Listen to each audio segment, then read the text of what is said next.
Assalamu alaikum wa rahmatullahi wa barakatuh. Bienvenue sur Al-Rahim TV. Aujourd'hui, je vais te révéler quelque chose que très peu de musulmans connaissent. Ta chambre. L'endroit où tu dors chaque nuit. L'endroit où tu te reposes. L'endroit où tu es le plus vulnérable. Cette chambre peut être soit un sanctuaire de paix et de baraka, soit une porte ouverte aux problèmes, à la pauvreté et aux forces négatives. Et tout dépend de ce qui se trouve à l'intérieur. Il y a 9 choses que tu dois absolument retirer de ta chambre dès aujourd'hui. Ces choses bloquent la baraka. Elles attirent les difficultés. Elles affaiblissent ta spiritualité. Elles empêchent que les anges d'entrer. Et le pire, c'est que tu ne le sais même pas. Reste jusqu'à la fin, parce que la chose numéro 9 est celle que presque tout le monde a dans sa chambre, et c'est la plus dangereuse. Si cette vidéo peut sauver ta maison et ta vie spirituelle, alors partage-la maintenant. Abonne-toi à Al-Rahim TV et active la cloche. Bismillah, on commence. Avant de commencer, laisse-moi te poser une question. Est-ce que tu dors mal? Est-ce que tu fais des cauchemars régulièrement? Est-ce que tu te réveilles fatigué même après 8 heures de sommeil? Est-ce que tu sens une lourdeur dans ta chambre? Est-ce que tes invocations ne sont pas exaucées? Est-ce que l'argent part aussi vite qu'il arrive? Si tu as répondu oui à au moins une de ces questions, alors écoute très attentivement. Le problème n'est peut-être pas toi, le problème est dans ta chambre. Le prophète Mohammed, que la paix et les bénédictions d'Allah soient sur lui, nous a enseigné comment purifier nos maisons, comment protéger nos espaces de vie, comment créer un environnement où la baraka peut entrer et rester. Mais on a oublié ces enseignements. On vit dans des maisons remplies de choses qui repoussent que les anges et attirent que les shayatins. Aujourd'hui, on va nettoyer tout ça ensemble. Première chose à retirer de ta chambre: les images et photos d'êtres vivants accrochés au mur. Le prophète, que la paix et les bénédictions d'Allah soient sur lui, a dit dans un hadith authentique, rapporté par Bukhari et Muslim: les anges n'entrent pas dans une maison où il y a un chien ou des images. Écoute bien, les anges n'entrent pas, pas qu'ils n'aiment pas. Ils ne peuvent littéralement pas entrer. Imagine, tu pries dans ta chambre, tu lis le Coran, tu fais des invocations, tu pleures devant Allah. Mais les anges de la miséricorde ne peuvent pas entrer pour dire Amin, pour témoigner de tes bonnes actions, pour écrire tes récompenses. Pourquoi? À cause de ces photos sur ton mur, des portraits de famille, des posters de joueurs de foot, des tableaux avec des visages. Tout ça empêche les anges d'entrer. Aïcha, que Allah soit satisfait d'elle, raconte que le prophète, que la paix et les bénédictions d'Allah soient sur lui, est entré chez elle et a vu un rideau avec des images d'animaux. Il est devenu tellement en colère qu'il a déchiré le rideau de ses propres mains. Elle a dit: je n'ai jamais vu le prophète aussi furieux. Pourquoi cette colère? Parce qu'il savait le danger spirituel de ces images. Alors regarde autour de toi maintenant. Qu'est-ce qui est accroché sur tes murs? Retire ces photos. Range-les dans un album si tu veux les garder.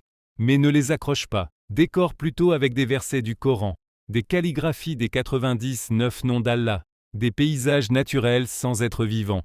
Invite les anges chez toi. Deuxième chose à retirer: les miroirs face au lit. Beaucoup de gens ne connaissent pas ce danger. Dormir face à un miroir peut causer des cauchemars, des troubles du sommeil et des perturbations spirituelles. Pourquoi? Parce que pendant ton sommeil, ton âme quitte partiellement ton corps.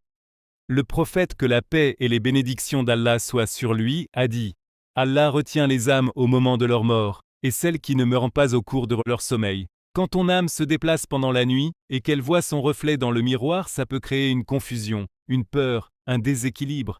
C'est pour ça que beaucoup de gens se réveillent en sursaut la nuit en regardant le miroir. Ils voient des ombres. Ils ont des paralysies du sommeil. Des savants de l'islam recommandent de couvrir les miroirs la nuit ou de les enlever complètement de la chambre. Au minimum, ne dors jamais face à un miroir. Tourne ton lit dans une autre direction. Couvre le miroir avec un drap. Ta chambre doit être un sanctuaire de paix, pas un espace de perturbation. Troisième chose à retirer: les statues, figurines et jouets avec des visages dans la chambre des adultes. C'est lié au premier point, mais c'est encore plus grave. Les statues et figurines ne sont pas juste des images plates. Ce sont des formes tridimensionnelles. Le prophète, que la paix et les bénédictions d'Allah soient sur lui, a dit: ceux qui fabriquent ces images seront châtiés le jour du jugement. On leur dira: donnez vie à ce que vous avez créé. Les savants expliquent que les statues et figurines peuvent devenir des points d'attachement pour les djinns. Tu as des figurines de collection dans ta chambre? Des statues décoratives? Des poupées avec des visages? Retire-les, donne-les, jette-les. Ne garde rien de tout ça dans ta chambre. Pour les enfants, c'est différent, les jouets sont permis par nécessité. Mais pour un adulte musulman, il n'y a aucune raison de garder des statues dans sa chambre. Quatrième chose à retirer les objets liés à la superstition et à la sorcellerie. Porte-bonheur, amulette non islamique, fer à cheval, main de Fatma avec un œil dessus, Dreamcatcher capteur de rêve, cristaux pour l'énergie, pierre de protection, talisman. Tout ça c'est du shirk. C'est associer quelque chose à Allah. Tu mets ta confiance dans un objet au lieu de mettre ta confiance en Allah. Le prophète que la paix et les bénédictions d'Allah soient sur lui a dit « Celui qui porte une amulette a commis du shirk. La seule protection qui fonctionne, c'est la protection d'Allah. » Lise Ayat al-Kursi avant de dormir. Récite les 3 dernières sourates du Coran. Fais tes invocations. Mets ta confiance en Allah seul. Pas dans un bracelet, pas dans une pierre, pas dans un symbole. Si tu as ces objets dans ta chambre, sors-les maintenant et jette-les à la poubelle. Ne les donne même pas à quelqu'un d'autre. Détruis-les. 5e chose à retirer la télévision et les écrans face au lit. Celle-ci va choquer beaucoup de gens mais écoute jusqu'au bout. La télévision dans la chambre détruit ton sommeil. Détruit ta relation avec ton conjoint si tu es marié. Détruit ta spiritualité. Détruit ta concentration. Pourquoi ?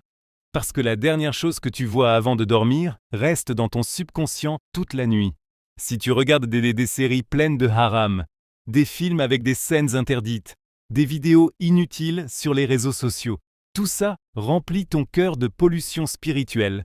Le prophète que la paix et les bénédictions d'Allah soient sur lui, nous a enseigné de purifier nos cœurs avant de dormir, de faire le dhikr, de lire le Coran, de faire des invocations. Mais toi, tu t'endors devant Netflix, devant des choses qui déplaisent à Allah. Et après, tu te demandes pourquoi tu n'as pas de baraka dans ta vie. Retire la télévision de ta chambre, mets-la dans le salon. Et même là, limite son utilisation. Ta chambre doit être un espace de repos spirituel, pas un cinéma. 6e chose à retirer les plantes et fleurs artificielles. Tu te demandes quel est le problème avec ça ? Les plantes artificielles sont des imitations de la création d'Allah. Elles ne donnent pas de vie. Elles ne produisent pas d'oxygène. Elles ne participent pas au cycle de la nature. Ce sont de fausses créations. Et spirituellement, elles représentent le faux, la fausseté, l'illusion. Dans le feng shui chinois et même dans les enseignements islamiques sur la nature, les fausses plantes attirent la fausse énergie, la fausse baraka. Si tu veux des plantes dans ta chambre, mets de vraies plantes. Des plantes vivantes qui purifient l'air, qui créent de l'oxygène, qui font partie de la création d'Allah. Mais pas de fausses fleurs en plastique. Retire-les. 7e chose à retirer les vêtements sales et le désordre. Le prophète que la paix et les bénédictions d'Allah soient sur lui a dit « Allah est beau et il aime la beauté. Allah est propre et il aime la propreté. Quand ta chambre est en désordre, quand tes vêtements sales traînent partout, quand ton lit n'est pas fait, quand tout est dans le chaos, la baraka part, les anges partent et les shayatans s'installent. Les djinns aiment les endroits sales, les endroits en désordre, les endroits négligés. Le prophète que la paix et les bénédictions d'Allah soient sur lui, nous a appris à faire notre lit chaque matin, à garder nos espaces propres, à organiser nos affaires. Ce n'est pas juste une question d'hygiène, c'est une question spirituelle. Quand tu nettoies ta chambre, tu nettoies ton cœur. Quand tu organises ton espace, tu organises ton esprit. Alors prends 30 minutes aujourd'hui. Range ta chambre complètement. Lave tes vêtements. Fais ton lit. Ouvre les fenêtres pour aérer. Nettoie chaque coin. Purifie ton espace. 8e chose à retirer les livres et contenus de magie, sorcellerie, astrologie et voyance. Si tu as des livres sur l'horoscope, sur la magie, sur la sorcellerie même si c'est juste pour la culture générale, sur les tarots, sur la communication avec les esprits, tout ça doit sortir immédiatement de ta chambre et de ta maison. Ces contenus ouvrent des portes spirituelles que tu ne veux pas ouvrir. Ils invitent les djinns, ils attirent le mal, ils bloquent la baraka. Le prophète que la paix et les bénédictions d'Allah soient sur lui a dit « Celui qui va voir un voyant et croit en ce qu'il dit, a mécru en ce qui a été révélé à Mohammed. » C'est gravissime. Même avoir ces livres chez toi, c'est dangereux. Alors sors-les, brûle-les ou jette-les. Remplace-les par des livres islamiques, par des livres de science, par des livres qui élèvent ton âme, pas qui la détruisent. 9e chose, et c'est la plus importante à retirer ton téléphone avant de dormir. Oui, ton téléphone, celui que tu consultes 150 fois par jour, celui que tu gardes sous ton oreiller, celui qui c'est la dernière chose que tu regardes avant de dormir et la première chose que tu regardes au réveil. Ce téléphone détruit ta vie spirituelle plus que n'importe quoi d'autre. Pourquoi ? parce qu'il remplace Allah dans ton cœur. Le matin, au lieu de dire Alhamdulillah et de prier le Fajr, tu scrolles sur Instagram. La nuit, au lieu de faire tes invocations de protection et de lire Ayat al-Kursi, tu regardes TikTok, YouTube, des vidéos inutiles. Ton téléphone t'expose à des images harames, à des conversations vaines, à des choses qui polluent ton cœur. Et tout ça juste avant de dormir. Ton subconscient absorbe tout ça pendant la nuit. Le prophète, que la paix et les bénédictions d'Allah soient sur lui, dormait après avoir fait le dhikr, après avoir lu le Coran, après avoir purifié son cœur.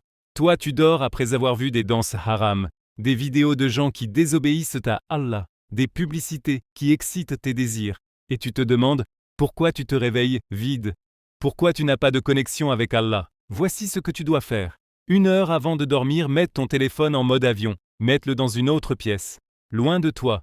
Utilise un vrai réveil, pas ton téléphone comme réveil. 7 heures avant de dormir, consacre-la à Allah. Lis le Coran. Fais tes invocations. Récite Ayat al-Kursi, les 3 dernières sourates du Coran. La dua avant de dormir. Parle avec ton conjoint si tu es marié. Réfléchis à ta journée. Fais ton bilan. Demande pardon à Allah. Prépare ton cœur pour la nuit, parce que le sommeil c'est une petite mort. Le prophète, que la paix et les bénédictions d'Allah soient sur lui, a dit: quand l'un de vous va dormir, qu'il fasse ses ablutions, comme pour la prière, et qu'il se couche sur le côté droit. Meurs dans un état de pureté, pas en scrollant sur ton téléphone. Voilà, frères, sœurs, les 9 choses à retirer immédiatement de ta chambre. Récapitulons rapidement. Numéro 1, les images et photos d'êtres vivants sur les murs. Numéro 2, les miroirs face au lit. Numéro 3, les statues et figurines. Numéro 4, les objets de superstition et sorcellerie. Numéro 5, la télévision et les écrans. Numéro 6, les plantes artificielles.